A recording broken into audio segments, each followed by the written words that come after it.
నీకేం చెప్పాలని చెప్పి. సో ఇదే విషయం మీద మాట్లాడేందుకు మనతో పాటు అద్దంకి దయాకర్ గారు ఉన్నారు, కాంగ్రెస్ ఎమ్మెల్సీ. దయాకర్ గారు, good evening DNA with Bharat ji. Thank you Dayakar గారు, జీ తెలుగు న్యూస్ కోసం మీ సమయం కేటాయించినందుకు. సో నిన్న చూశారు కేసీఆర్ సభ, జన సమీకరణ పరంగా అయితే నాకు మంచి జనం వచ్చినట్టే కనబడుతుంది. బీఆర్ఎస్ ప్రతి గ్రామం నుంచి వచ్చారు, యాక్టివేట్ అయింది. అంటే పార్లమెంట్ ఎలక్షన్స్ తర్వాత అసలు బీఆర్ఎస్ క్యాడర్ ఉందా అన్న సిచ్యువేషన్ నుంచి 17% ఓటు బ్యాంకు పడిపోయిన సిచ్యువేషన్ నుంచి ఇవాళకి సంవత్సరానికి కొంత క్యాడర్లో ఉత్సాహం ఊపైతే కనబడుతుంది. ఇప్పుడు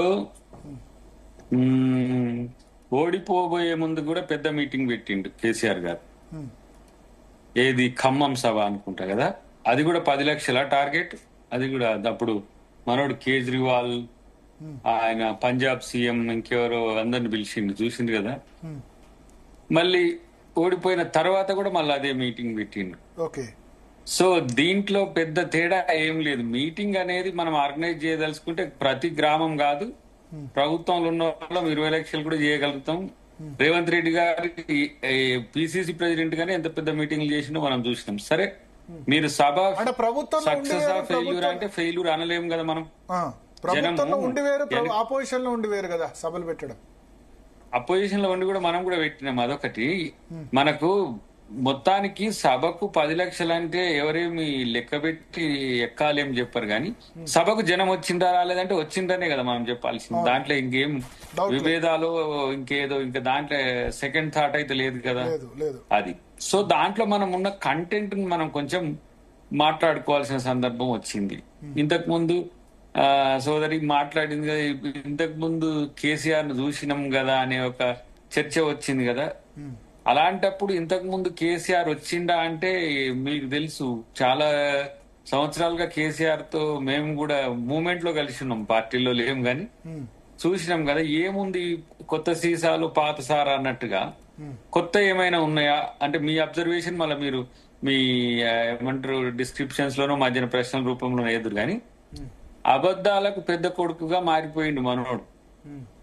ఎందుకంటే ఒక సీరియస్ కంటెంట్ మీరు గమనిస్తే భరత్ గారు, మీకు కూడా పెట్టిన నేను చాలా అబ్జర్వేషన్స్ తర్వాత, మామూలుగా మీటింగ్ అయిపోయిన తర్వాత పెట్టే వీడియోస్ ప్రెస్ మీట్ లోనే కొంచెం మేము కౌంటర్ ఇచ్చేటట్టుగా ఉంటది, కానీ చంద్రబాబు నాయుడు గారిని ఒక సీరియస్ కామెంట్ చేసిండు ఆయన. చంద్రబాబు నాయుడు తెలంగాణ పదాన్ని నిషేధించిండు అని చెప్పి ఒక పదం వాడిండు. మేమంటున్నాం మరి చంద్రబాబు నాయుడు అంటే ఆంధ్రప్రదేశ్ రాజకీయాల్లో తను సస్టైన్ కావాలి కాబట్టి తెలంగాణ పదాన్ని మీతో అననీయలేదు, తెలంగాణ వాళ్ళతో అననీయలేదు, నిషేధించింది. మరి మీరెందుకు తెలంగాణ పదాన్ని నిషేధించారు మీ పార్టీలో? మీకేమైంది? తెలంగాణ పేరు మీదనే రాజకీయ అస్తిత్వం పెంచుకున్నారు, తెలంగాణ ఉద్యమంతోనే అధికారంలోకి వచ్చిండ్రు, తెలంగాణే మిమ్మల్ని ఏంది రాజకీయ కోవిదుల్ని చేసింది, తెలంగాణే మీకు పట్టుకొమ్మైంది. మరి ఆ తెలంగాణను మీ పార్టీ దాని నుంచి ఎందుకు తీసేది చెప్పండి?